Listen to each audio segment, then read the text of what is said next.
Halo adik-adik, kembali lagi. Assalamualaikum warahmatullahi wabarakatuh.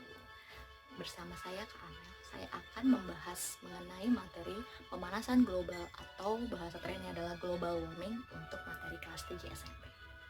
Silakan lanjut. Jangan lupa berdoa sebelum belajar, oke? Dan pahami betul-betul materi kali ini. Beberapa tahun terakhir hingga saat ini, perubahan musim di negara kita, Indonesia, tidak dapat diprediksi dengan pasti. Ya sudah teman-teman pelajari di pelajaran IPS sebelumnya bahwa musim kemarau di Indonesia terjadi pada bulan Mei hingga bulan September. Betul. Kemudian untuk musim penghujan akan jatuh pada bulan Oktober hingga bulan April. Nah, perubahan musim yang tidak dapat dipastikan secara pasti atau tidak dapat diprediksikan secara pasti ini terjadi karena apa sih teman-teman? Mengapa demikian sih? Nah, itu karena terjadi perubahan lingkungan akibat dari aktivitas manusia. Oke, paham? Karena kita akan membahas materi pemanasan global atau global warming, pasti kita tidak akan jauh-jauh dengan istilah efek rumah kaca. Nah, di atmosfer terdapat gas-gas kaca, gas-gas rumah kaca alami seperti siklus air, karbon dioksida, dan metana. Nah, tanpa adanya gas-gas rumah kaca tersebut, kehidupan di muka bumi ini tidak dapat berlangsung. Bumi akan terasa sangat dingin apabila tidak terdapat gas-gas rumah kaca yang tadi saya sebutkan di atmosfer, seperti pada planet Mars. Apabila gas-gas rumah kaca itu bertambah di atmosfer, maka suhu bumi itu akan ikut meningkat. Jadi seiring bertambahnya jumlah gas-gas rumah kaca di atmosfer, maka suhu bumi itu akan meningkat. Gitu. Nah, gas-gas tersebut atau gas-gas rumah kaca itu mampu menangkap dan menyerap radiasi cahaya yang memancar ke bumi dalam jumlah yang banyak. Radiasi yang terserap sebagian juga akan direfleksikan kembali oleh si bumi. Nah, untuk keadaan normal, jumlah radiasi yang diserap, radiasi panas yang diserap dengan yang direfleksikan kembali oleh bumi ini akan berjumlah sama pada keadaan normal. Jadi radiasi panas yang diserap dengan yang direfleksikan oleh bumi akan berjumlah sama pada keadaan normal. Nah, kita sudah menyinggung soal efek rumah kaca. Sekarang kita akan masuk pada pembahasan definisi dari efek rumah kaca dan juga bagaimana proses efek rumah kaca tersebut terjadi. Yang pertama, definisi dari efek rumah kaca. Efek rumah kaca adalah proses pemanasan alami yang terjadi ketika gas-gas rumah kaca di atmosfer bumi menangkap radiasi panas. Begitu. Untuk prosesnya seperti ini. Jadi ketika radiasi sinar matahari mengenai permukaan bumi, maka akan menyebabkan bumi tersebut menjadi panas, bukan suhunya. Sudah dipastikan seperti itu. Nah, radiasi panas bumi yang akan dipantulkan kembali ke atmosfer tersebut itu terhalang oleh polutan-polutan udara ketika terjadi pencemaran udara, sehingga pantulannya itu tidak berhasil. Jadi kayak mantul lagi ke bumi. Yang harus dipantulkan kembali ke atmosfer malah ke bumi gitu. Nah, proses ini menyebabkan suhu bumi akan meningkat. Kemudian untuk definisi dari pemanasan global atau global warming itu sendiri, yaitu peningkatan suhu rata-rata atmosfer bumi dan lautan secara bertahap. Dan juga perubahan ini tuh diyakini secara permanen sebagai penyebab perubahan iklim di bumi. Jadi gitu teman-teman, untuk definisi efek rumah kaca, prosesnya, dan juga definisi dari global warming. Selanjutnya kita akan membahas soal penyebab pemanasan global. Nah, Jadi, untuk beberapa faktor yang menyebabkan terjadinya pemanasan global diantaranya yaitu yang pertama, adanya emisi CO2 atau emisi karbon dioksida yang berasal dari pembakaran bahan bakar fosil sebagai pembangkit tenaga listrik. Itu menjadi penyebab utama di bumi ini.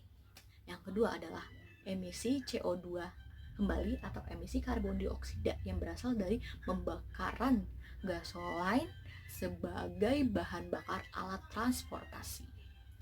Di negara atau di zaman sekarang ini kan banyak banget penggunaan mobil ataupun motor kan ya.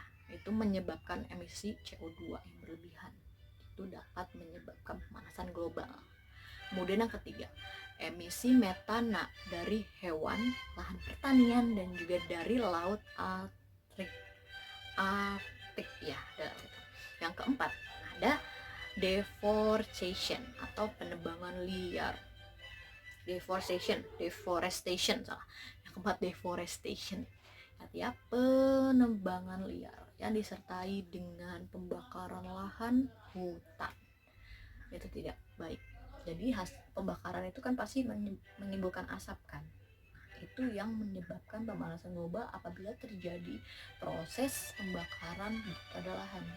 Apalagi yang baru-baru ini terjadi, beritanya adalah terdapat lahan-lahan di luar negeri, bahkan di hutan Indonesia sendiri itu terjadi pembakaran hutan karena musim kemarau. Jadi berkesinambungan gara-gara musim kemarau, jadi lahan itu tuh kebakar. Nah, akibat pembakaran ini dia dapat meningkatkan resiko pemanasan global. Kemudian yang kelima ada penggunaan CFCs atau chlorofluorokarbon dalam refrigerator atau pendingin seperti AC dan juga kulkas. Sebenarnya itu penggunaan AC itu tidak wajib sebenarnya, malah itu bisa menimbulkan resiko pemanasan global teman-teman. Jadi kayak lebih baik kalian menggunakan pendingin yang lain, karena pendingin AC salah satunya menyebabkan atau meningkatnya penggunaan CFC itu. Kemudian yang keenam ada meningkatnya penggunaan pupuk kimia dalam pertanian.